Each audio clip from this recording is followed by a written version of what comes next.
¿Qué tal, amigos? Hoy, un día muy especial, nos trasladamos a la oficina de nuestro querido Alejandro Blanco Uribe. Alejandro, bienvenido a este espacio de Sonográfica Encuentros. Muchas gracias, Luisa, por la invitación. Gracias. Siempre tan querida, yo, o sea, con todo el afecto que le tengo a Sonográfica de toda la vida.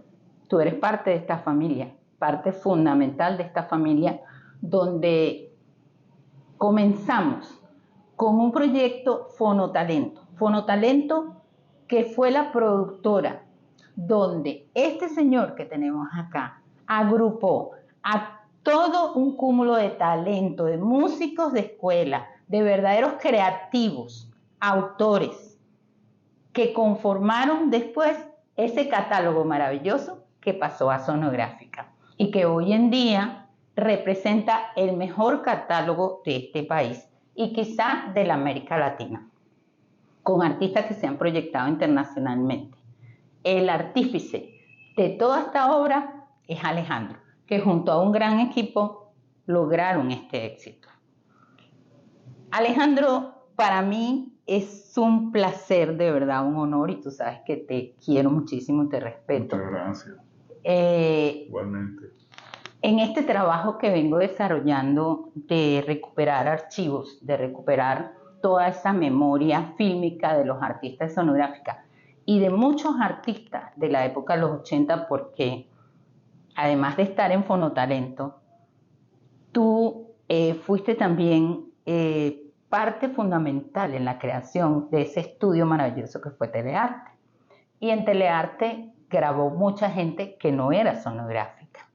Se grabaron programas inclusive, Sonoclip en especial, era uno de los programas que nació en La Colina. Y dentro de mi búsqueda me consigo con un archivo que considero que no merece que lo suba a las redes así nada más. Es un archivo de una entrevista que te hicieron y que traigo en este hermoso contenedor para que tú la veas antes que todo el público. Qué chévere, qué sorpresa. ¿Qué es ser productor musical? Bueno, productor musical consiste en poder agrupar todo lo que tú necesitas para producir un LP, vamos a decir un disco, ¿no? Nosotros logramos que la radio cambiara, que la televisión cambiara, que el producto nacional fuera lo que realmente el público estaba buscando. Hablo producto nacional en lo que es el nuevo mercado del disco, porque a la gente siempre le gustó la música llanera aquí, la música popular ha funcionado toda la vida, ¿no? Pero esta nueva. Hablaste de nosotros. ¿Quién es nosotros? Nosotros, Ilan. ¿Qué pasó? ¿Qué sucedió? Esa grabación tiene más o menos 20 años, ¿verdad? Eso es el 88, el 88, 89, sí. Sí. En especial, hay dos cosas que me llaman poderosamente la atención de la entrevista. Y es que, bueno, tú tenías un concepto muy claro de lo que era el futuro de la producción de la música. Y ya tú tenías un ensamble perfecto con esos artistas, en especial con Ilan Chester, porque tú hablas de un equipo con él. Entonces, ¿qué influencia tenía Ilan? Yo, en particular, siento que Ilan es nuestro primer artista. Es como nuestra bandera, ¿no? Dentro del catálogo Sonográfica. Y veo que en esta entrevista para ti era muy importante, o sea, tú hacías equipo con Ilan. Es así, es que, bueno, yo conozco a Ilan desde que era jovencito, porque nosotros compartimos experiencias musicales como músicos en entrevistas, ¿no? Y Ilan, además, a través de los años nos vimos en muchas circunstancias, sobre todo en Londres. Pues en Londres ya habíamos tenido la experiencia de producir juntos un disco, que era un disco que tenía que ver con toda su devoción Krishna. Y bueno, cuando montamos Fonotalento, yo le pedí a él que hiciéramos un casting, porque había mucho interés pues, en él. Tenía un cassette extraordinario donde tenía unas maquetas maravillosas que había realizado en Londres. Y él me dijo que caramba, no podía hacer ese casting porque él estaba por filmar ya con Sonorock Band. Entonces yo le pedí y le dije, pero bueno, mira, yo quiero que Peter Botón, el CEO, pues el presidente del grupo 1BC Radio Caracas Televisión, vea lo que está sucediendo en Venezuela. Hazme el casting, hazlo, nada más. Y bueno, vete y firma con Rubén, pero yo quiero que se sepa lo que estaba pasando. Bueno, la historia es increíble, pues sería en otro momento que lo contaría. Pero ¿qué pasó? Que Ilan, aunque nadie lo conocía en Caracas, pues solamente nosotros los músicos, él tenía mucho prestigio en el mundo musical, porque es tremendo músico, tremendo tecladista, compositor, armador de agrupaciones musicales. Entonces, eso a mí, ese prestigio, el hecho que yo logré filmarlo, que es una historia, una anécdota bellísima, como que fue lo que sucedió, eso me dio a mí credibilidad. ¿Por qué? Porque el mundo que me conocía a mí, me conocía como un músico de vanguardia, como una persona más ligada al mundo de los intelectuales. Yo no tenía nada que ver con el mundo de la farándula. Entonces, ¿qué hacía Alejandro Blanco Uribe presidiendo una productora discográfica cuando él es un músico de vanguardia, hace música para cine, música para teatro, tiene un estudio de grabación? Yo nunca había pisado una discográfica en mi vida. Imagínate. Yo no iba a entrevistas en la radio ligadas al mundo del disco. La primera discográfica que yo fui en mi vida fue la que fundé con Peter Botón. Entonces, claro, Ilan, el hecho que él haya aceptado firmar el contrato me dio a mi credibilidad en el ambiente de todos los músicos, llámese Franco De Vita, Giordano, Colina, Daiki, todo ese mundo que nos conocíamos, pero que no había la credibilidad porque yo me estaba iniciando. Bueno, la sorpresa es que aquí está ese casting increíble que dentro de los archivos de reserva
yo no sé si te gustaría contarle a nuestros seguidores esa anécdota de qué pasó Claro. ese día. Total es que Ilan, bueno, va al Teatro La Campiña y me graba el casting.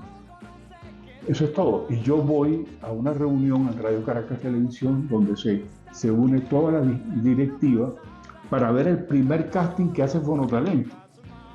Cuando yo puse ese casting, realmente el ambiente no fue favorable. Porque había, Ilan ¿sabes? Todos los artistas siempre tienen que ser como muy lindos, muy bien maquillados, con el vestuario. En cambio él estaba de una manera muy natural, distinta. Entonces hicieron unas críticas. Y menos mal que Peter Botón, que era el presidente, él dijo, mira, a mí me parece que él es como un Elton John venezolano.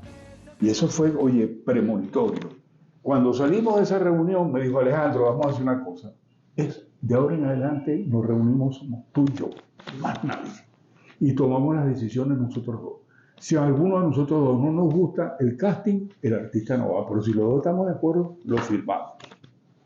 Un visionario, Peter. Sí, y bueno, además la historia es buenísima porque Cuando salimos de esa reunión, él me dice, búscate a Ilan y fírmalo. Y yo le digo, oye, él está firmando esta misma tarde en Rodben. ¿Cómo hago? Y yo me fui, oye, yo salí de Radio Caracas Televisión con esa angustia, bueno, ¿y cómo voy a conseguir? Y bueno, se me prendió un bombillo. Dije, bueno, voy a llamar a Rodben y voy a decir que soy Alberto Schlesinger. Alberto Schlesinger es el del grupo Daiquiri, que es muy amigo de Ilan para la época. Y yo llamo, en ese entonces no existían celulares. Yo llamo a un teléfono del máster de Rodben y pregunto por el señor Ilan Chester. Me dice, ¿de parte de quién? Yo digo, de Alberto Schlesinger. Entonces, claro, además Alberto estaba yendo a Rodben también mostrando su material, entonces sabían quién era. Y llaman y le pasan la llamada a Ilan, que estaba sentado con los abogados discutiendo el contrato, firmándolo. Y cuando él coge el teléfono dice, aló, y yo le digo, mira, Ilan, no es Alberto, es Alejandro Lancuribe. Y él pega un respiro y dice, estás loco, mira, estoy aquí, oye, estoy firmando el contrato, no firme, pero bueno, no me hagas esto, Alejandro, me acuerdo que me dijo esto, no me hagas esto, me pones muy nervioso, mira, no lo firme, hazme caso por nuestra amistad. Entonces, te llamo luego, ¡pran! Y me tranca el teléfono. Él me contó que bajó las escaleras de Concresa y en un teléfono monedero, que en ese entonces no había celulares, repito, me llamó por teléfono y me dijo, Alejandro, me está dando un infarto. Le dije, no firme, no firme.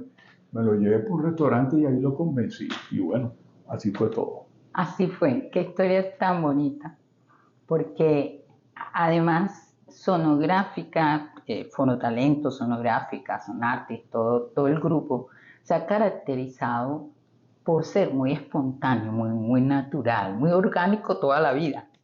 O sea, es distinto al comportamiento, a la burocracia que manejaban otras compañías. Y yo siento que de alguna manera eso le dio peso y libertad creativa a nuestros artistas, incluido tú, porque tú en ese momento, de parte de Peter, tuviste el visto bueno para hacer tu trabajo, para realizar tu trabajo como él, como un artista. Entonces, afortunadamente ha sido así. Ilan para nosotros es tan importante, tan valioso, y en lo personal yo siempre he dicho que Ilan es energía. O sea, ver a Ilan montado en un escenario es transportarse, inevitablemente. Sí, por eso que le dicen el músico de Venezuela. Y Peter Botón, que tenía mucha guataca, tenía mucho oído, lo vio. Sí. Y eso a mí me dio mucha credibilidad también con él, que era muy importante. Y el apoyo, tú no te imaginas los problemas que tuvimos, porque Telearte, el estudio de grabación, que para ese entonces era uno de los mejores de Latinoamérica, estaba nuevecito. Entonces, claro, no estaba funcionando perfecto, porque tenían las máquinas recién hechas. Entonces, no te imaginas los problemas que yo tuve cuando ya el disco estaba listo, pasarlo a un cassette. Ajá. Los cables no funcionaban, todo eso sonaba un ruido, y yo iba a donde la oficina de Peter Botón y aquello sonaba un desastre y nos estábamos volviendo locos. O sea, Ilan sirvió para aceitar toda la máquina de la distribución, de la promoción, de un artista original nuestro, la relación con la radio, los comerciales de televisión. Fue realmente el pionero. El pionero es Ilan. Ilan es un personaje muy característico. Yo recuerdo cuando se hizo Mata de Coco, el disco en vivo. Ilan llegó justo a la hora que comenzaba el espectáculo, porque él decía en ese momento que si él llegaba antes se ponía muy nervioso y le costaba salir a escena. Entonces, en su primer tema, él afinaba los instrumentos, o sea, tenía una habilidad. O sea, yo admiro muchísimo a Ilan en escenario por eso, o sea, es mágico. Y una anécdota increíble que tengo también de ese evento Mata de Coco es que tuvimos que obligar a una periodista del Diario de Caracas a que asistiera porque le caía muy mal Ilan y no quería estar ahí. Ella decía que tenía un evento, una boda, y se fue obligada. Dijo que iba a estar un rato y se iba a su boda. Estaba vestida para la boda. Recuerdo que el escenario era 2 metros de altura y tenía una rejilla delante y estaba Ilan en el teclado. Pues por eso siempre he dicho que es mágico es increíble que nadie tiene como esa chica llegó arriba, se le enredó el tacón en la rejilla y cayó a los pies de Ilan. Ilan seguía tocando y la consolaba. Yo no sabía eso. Fue algo mágico, o sea, ¿cómo es posible que una persona con su música se integre a los instrumentos y sea capaz de transmitir y transformar las emociones? Y eso para mí es Ilan Chester, es magia, mucha magia. Bueno, fíjate, también nosotros, una cosa que a mí me identificaba mucho con Peter Botón, que él era muy tecnológico también como yo, y una de las cosas que le dimos al país fue mejorar la tecnología de la grabación del sonido a través de Telearte y de todo lo que hicimos. Y el caso del concierto en Mata de Coco de Ilan también es un hito, porque fue la primera vez en Venezuela que se grabó en vivo, en 24 canales, vamos a decir, instrumento por instrumento, se grabó todo ese concierto y se mezcló como un disco. Eso nunca se había hecho en Venezuela. Y nos trajimos las máquinas de Telearte, que eso fue todo un rollo. Y con Juan Carlos Socorro, que también asistió a la grabación cuando hicimos el disco, fue el ingeniero de sonido. Así que también fuimos pioneros en la grabación de sonido en vivo en Venezuela. Sí, la música te conlleva a riesgos, a ese sentimiento de confiar en lo que tú estás oyendo, a tener ese feeling. Y tú has tenido la suerte que los pegaste todos. O sea, definitivamente, en tu caso, no hay objeciones. Todos los artistas que pasaron, que entiendo, la única que no pudo grabar fue María Rivas, porque aunque estaba dentro del grupo, en algún momento ella tuvo un accidente y duró mucho tiempo inactiva y bueno, ya pasado el tiempo pues se había vencido el tema del contrato y sí, ella era complicada en la discusión del repertorio y todo, con ella queríamos hacer eso. Lo mismo me pasó con Biela da Costa, porque el primer disco iba a ser el de Biela da Costa realmente, con canciones de Ilan y producido por Pablo Manabelo. Pero ella en ese entonces pasó por un momento sentimental muy fuerte y ya se salió del ambiente pues, musical, lamentablemente, porque yo creía muchísimo en ella, era una voz de coloratura negra.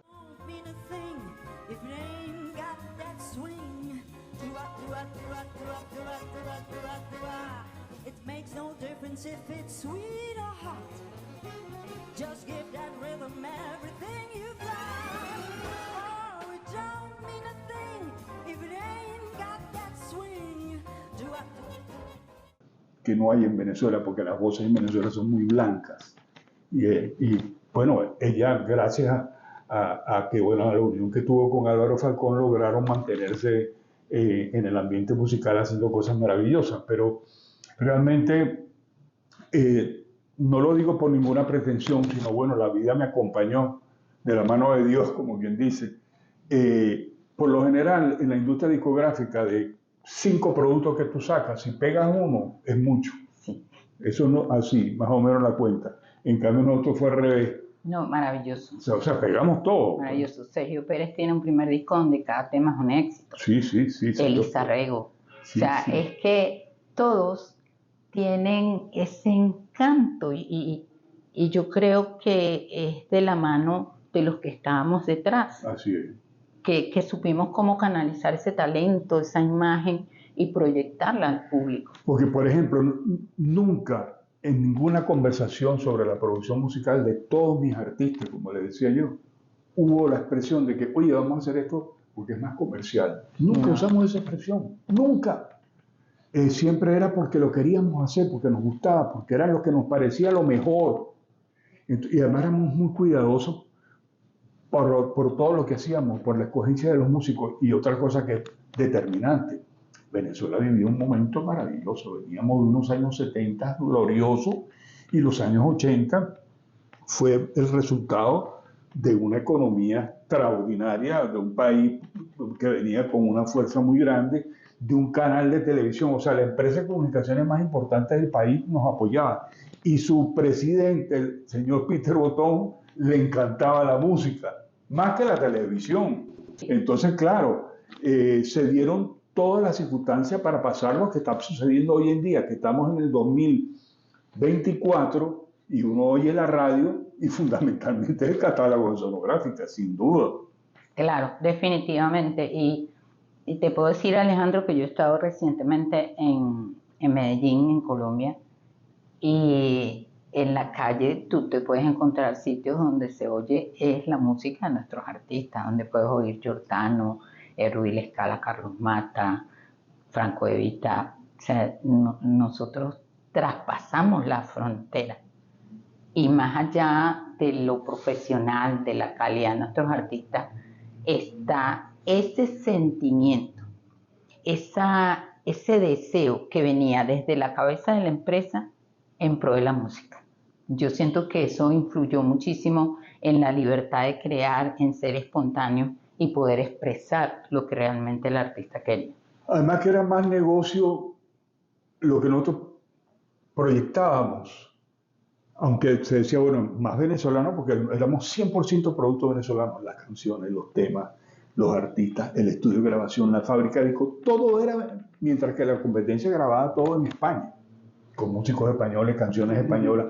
Además salíamos más económicos porque, por ejemplo, cuando venían los programas de mucho rating, en el caso de Radio Caracas Televisión, fantástico, el programa con Guillermo González, bueno, pegamos un jonrón en el rating con artistas que llegaban a Radio Caracas y se estacionaban al frente, se bajaban con una maletica y ahí grabábamos el programa o en el Teatro de la Campiña, mientras que la competencia se traía a los artistas de España, había que meterlos en un hotel y los a buscar en limusina, o sea, la plata que cuesta eso. Entonces, realmente fue una solución de primera calidad y que era económicamente mucho más factible. En este video, tú hablas también del primer videoclip. En Telearte también se comenzaron a hacer videoclips de todo este nuevo grupo de artistas que venía a través de Fonotalento. ¿Cómo fueron esas experiencias? Claro, Fonotalento arrancó con un tráiler que teníamos ahí, sin baño. Y a la vez empezamos a producir el primer videoclip que se hizo en Venezuela, que fue el de Daiquiri. No sé si ustedes se acuerdan, el del Chevrolet ese. El tema se llamaba... Puro deseo de amar. El tema se llamaba... No, era... Puro deseo de amar, puro deseo de amar del taxi. Me monté un taxi y la tipa, tú sabes, lo rechaza y tal. Cuéntanos de ese primer video. Bueno, con Alberto Schlesinger, que hizo el grupo de Daiquiri, yo tenía una comunicación muy buena porque Alberto tenía un máster en Nueva York en mercadeo. Entonces él entendía mucho de mercadeo. Y él era en ese entonces, cuando hicimos el grupo de Daiquiri, él era el gerente de mercadeo de Rory. Rory, la fabricante de trajes y eso, que es de su primo Roberto Rimedi. Y entonces, claro, un tipo muy creativo desde el punto de vista de mercadeo, el nombre de Daiquiri lo inventamos en un café sentado, buscando una expresión que significara Caribe, que significara rumba, que significara diversión. Igualmente con el caso de este videoclip, porque bueno, teníamos limitaciones presupuestarias, sin duda, porque es un producto nuevo. Entonces, bueno, se nos ocurrió vamos a hacer un video, pero vamos a hacerlo en Macuto. Macuto es una zona en el litoral de Caracas que tiene mucha tradición. Y bueno, nos fuimos con una idea vaga y digo, bueno, vámonos para Macuto y ahí inventamos algo. Entonces, bajando por la autopista, cuando llegamos a Maiquetía, vimos pasar un taxi, y así dice por casualidad la letra de la canción, vimos pasar un taxi con un Chevrolet 53, imagínate, un Chevrolet antiquísimo. Entonces lo paramos y le alquilamos el carro y ahí montamos un guión con Orlando González, que era el director de video del grupo. Hicimos ese videoclip que de paso, las tomas que hay al final, hay un director de fotografía polaco que acaba de llegar a Venezuela y después fue un tipo que tuvo un éxito maravilloso. Y armamos un equipo. Ese fue el primer videoclip profesional que se hizo en Venezuela. Fue la primera vez. ¿Y cuál era la ventaja que teníamos con eso? Que nosotros, cuando uno hace un comercial de televisión, no hay nada mejor que agarrar un producto que es un videoclip que dura 3 minutos y medio y convertirlo en 30 segundos. Entonces, claro, la calidad de la imagen era muy buena, porque de todo ese video hacíamos los 30 segundos y con eso hacíamos el comercial de televisión. Entonces, claro, el videoclip rodando por Radio Caracas Televisión más el comercial, eso fue un boom. Las ventas fueron enloquecidas, realmente fue un éxito apoteósico. Pero genial, o sea, y caemos en lo mismo. No es como en la producción de cualquier otro videoclip, que se hacen miles de reuniones, se planifica, se hace el estudio de las tomas, de la fotografía. ¿No? Ustedes fueron como en un camping y crearon sobre la marcha. Además, ninguno de los dos entra en video. Y el destino les puso el carro en el camino. O sea, Sonográfica es una empresa bendecida. Exacto, que esto fue improvisado todo. Además, ni él era director de video, ni yo tampoco. Era un músico, pero bueno, éramos creativos. Teníamos a Orlando González, pero la idea creativa de esto, el cuento, lo inventamos nosotros dos. ¿En el camino? En el camino, y íbamos anotando. Y claro, habíamos cogido esta modelo, eso sí, todo eso lo montamos. Y después que la segunda parte del videoclip la hicimos donde Ducho D'Ambrosio, mi gran amigo, o sea, donde también hicimos el video de Colina, de Si tú te vas, en la misma casa. Y éramos todos amigos. Claro. Y terminábamos de hacer las cosas y seguíamos con la rumba y bailábamos y gozábamos. Divino, todo muy familiar. Muy chévere, sí, muy informal, muy buena nota, muy cariñoso y realmente con un gran deseo de hacer las cosas bien. Increíble esas memorias, me encanta. Bueno, siguiendo con el video, viene la parte de la segunda camada de esos artistas de Fonotalento. Sí, quiero comentar algo. A mí también me arruga mucho el corazón ver este video y para mí es una gran sorpresa que me lo hayas traído porque significa muchísimo para mí. Porque esa escena ahí, estoy en la casa de Diego Risque. Diego Risque, cineasta venezolano, amigo mío entrañable desde muy joven. Yo le quisiera dar la bienvenida a un gran maestro de la música, che è il signor Giuseppe Vivaldi. Io lo voglio presentare per voi, per favore, in Sonoclip. È un maestro italiano che ha fatto un'opera magnifica. Signore Vivaldi, per favore. Andiamo. Avanti. Avanti. Qué horror. Bueno, como le estamos diciendo, nuestro invitado de hoy, además de Diego Risque, es Alejandro Giuseppe Vivaldi. Le hice la música a varias de sus películas y yo me hice un músico reconocido a nivel nacional e internacional gracias a la película de Diego Risque. Yo tengo 3 premios nacionales de música para cine y premios internacionales con las películas que yo le hice a él. Entonces, fíjate que es en la casa de él donde se me hace la entrevista.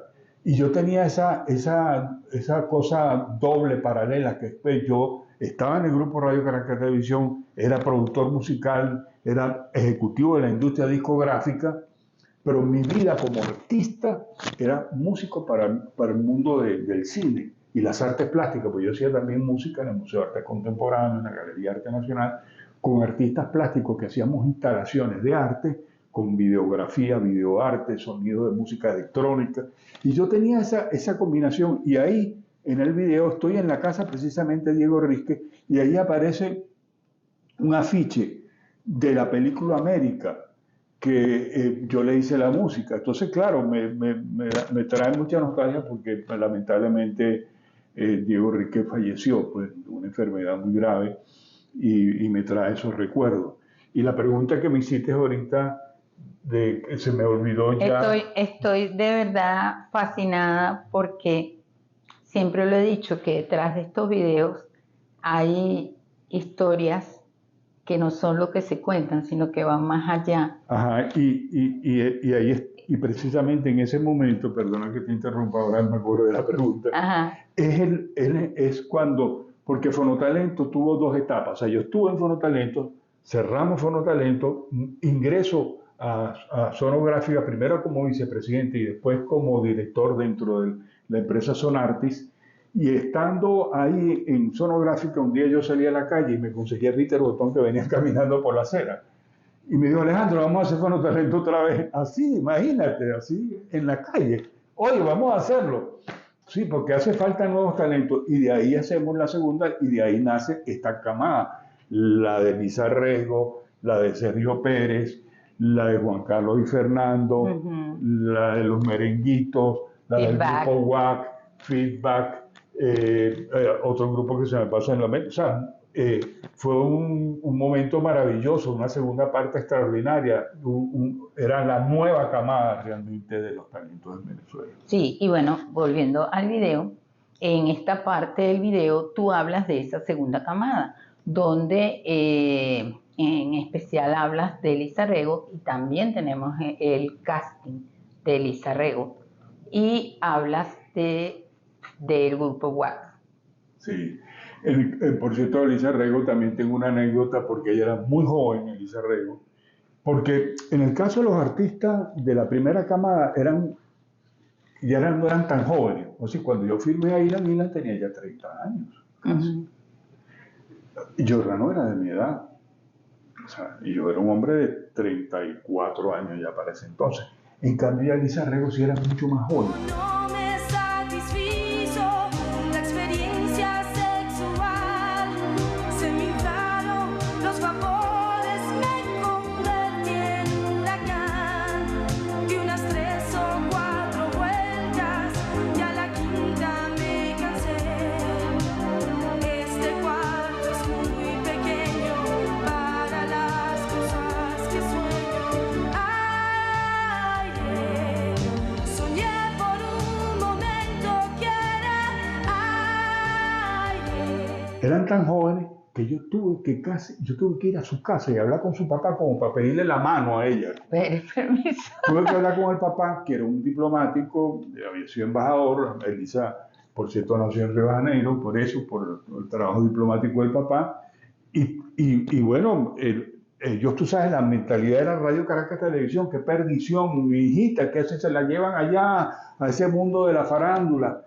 Y menos mal que los dos coincidíamos en algo, que los dos ese señor era un melómano de la música cubana. Entonces pasamos toda la noche hablando de música cubana vieja, de la antigua música cubana, ¿no? Y bueno, le caí simpático y tal, y me reconoció y le pedí la mano, vamos a decir, porque me aceptó, porque ya era muy joven, para firmar un contrato donde la amarramos por 5 años, en el mejor sentido. Sí, inclusive tenemos material de Elisa de ese primer disco y era una niña, o sea, sí, prácticamente. Sí, además tengo anécdotas increíbles. Por ejemplo, ella quería lo voy a contar, ella tenía un novio que tocaba la guitarra eléctrica y ella quería que él fuera el director musical de la banda. Y yo el tipo no lo consideraba que el tipo tenía las condiciones y el talento para eso. Y me impresionó, y yo quería que fuera Willy Croes.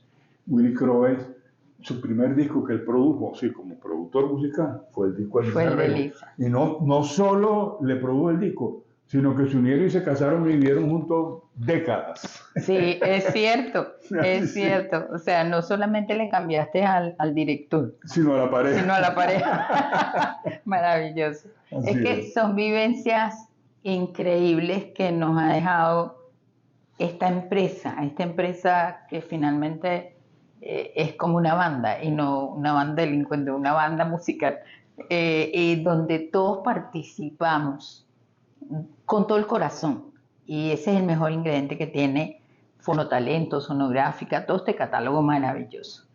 Te mencionaba que otro de los que aparece en la entrevista es WAC, y tú haces una reseña muy interesante donde se habla de que ellos venían de Los Chamos. Así es. Y se prepararon. Entonces cuéntanos un poquito de WAC.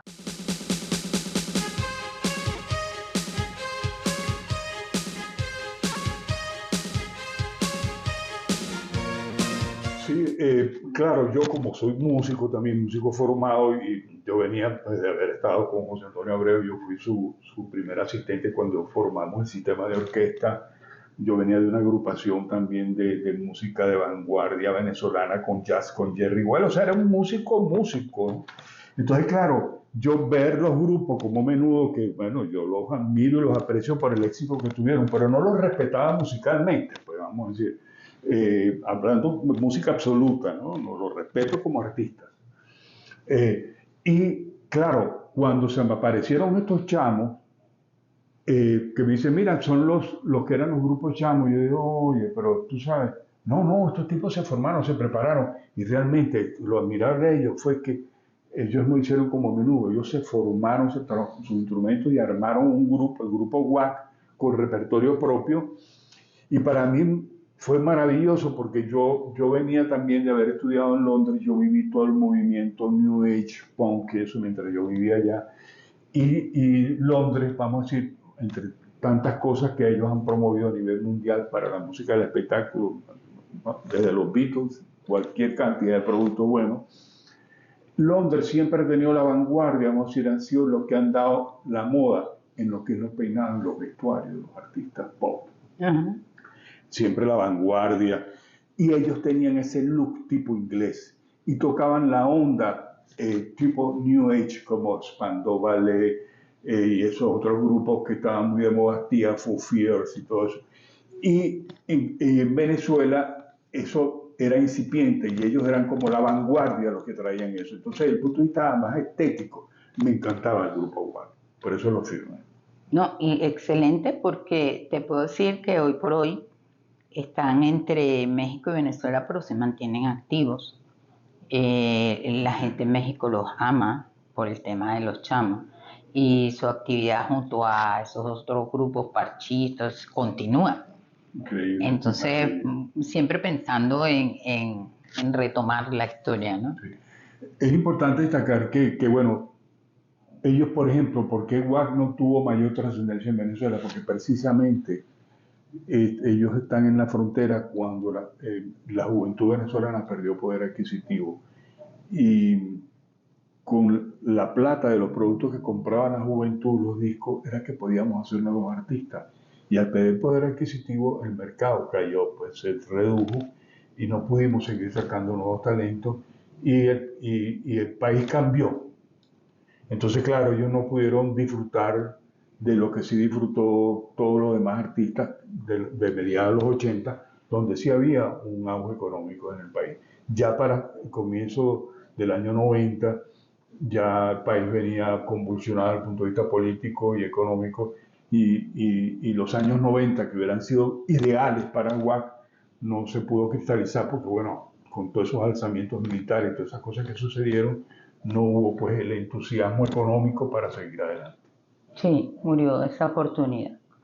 Pero bueno, como te dije, se mantienen No, vigentes. maravilloso, y eso es más admirable aún, que a pesar de todo, de que no tuvieron esa oportunidad, ese gran impulso, se mantienen. Ujú. Porque lo importante no es pegar, sino mantenerse. Sí, señor. Y esa es una característica de todos nuestros artistas. Así es. Bueno, para finalizar la entrevista, tú hablas de la primera grabación que se hizo en Telearte, que para mí fue una sorpresa. Pero necesitábamos, antes que empezar a grabar algo, vamos a decir, para meterle un poco de aceite al estudio. Y lo primero que hicimos fue la maqueta de Melissa, que luego no la firmamos. Yo le hice su prueba a Melissa, pero bueno, decidimos que no, Melissa no. Pero Ilan fue el productor. Es más, lo que Melissa llevó a la competencia fue ese casete que nosotros hicimos. Para mí es una grata sorpresa, Luisa, que me hayas puesto eso, porque a mí se me había olvidado ese detalle. Ajá. Y a mí me han preguntado en otras entrevistas cuál fue la primera grabación, y yo hablo de otra, y no de esta, pero es verdad, tienes razón. Oye, esto es un descubrimiento arqueológico musical venezolano. Sí. Es verdad, porque yo le hice la prueba de talento a Melissa, que a Melissa pues la conocí hacía muchos años ya. Fue la primera cantante que empezó a tocar aquí en los bares, música de bossa nova, música brasileña, con un grupo que tenía ella, era una muñeca linda, con una tremenda voz. Y le hice su prueba de talento, pero no nos convenció, porque además yo tenía ya a Biela da Costa. Y no eran ya me había convencido, iba a sacar a Biela da Costa y no quería tener otra mujer al comienzo para competir. Total es que no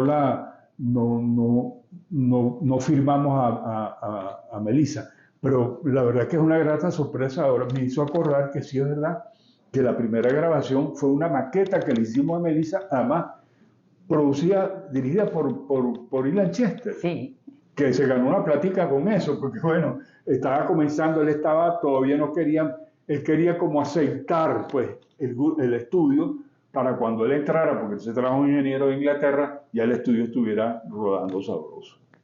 Entonces, fíjate las sorpresas y por eso decía al principio que nosotros rescatamos todo este tipo de información histórica que tiene que ver con nuestro catálogo, pero también con todo el movimiento artístico musical de los años 80.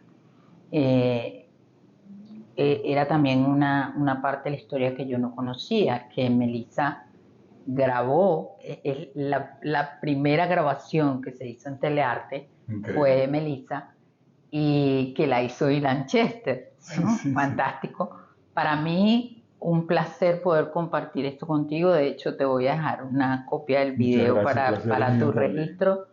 Me encanta y todo esto además, Alejandro, me motiva quizás a decir en público que uno de los sueños que tengo como persona es repetir esa historia, que en algún momento podamos volver a tener un fonotalento que ya no se llamaría fonotalento, pero tener tu genio, tu magia para producir nuevo talento y que Sonográfica sea el distribuidor. De verdad que es un sueño que tengo desde lo personal y que me encantaría hacer contigo. Muchísimas gracias. Igualmente tengo esos mismos deseos. Para mí sería un gran placer y trabajo para eso y yo creo que el país nos va a ayudar con los cambios que vienen para que eso suceda. Además, que está tu genio, están mis ganas y está un cúmulo de talento nuevo que necesita esa mano que los oriente, que los guíe hacia el éxito, porque talento sobra en este país. Así es. Señores, este ha sido nuestro encuentro con Alejandro Blanco Uribe. Lo dejo para que se despida de ustedes. Hasta un próximo encuentro. Bueno, muchas gracias a Sonográfica y a la gran Luisa Flores por darme esta oportunidad de poder comunicarles a ustedes esta experiencia que fue realmente única, extraordinaria, maravillosa.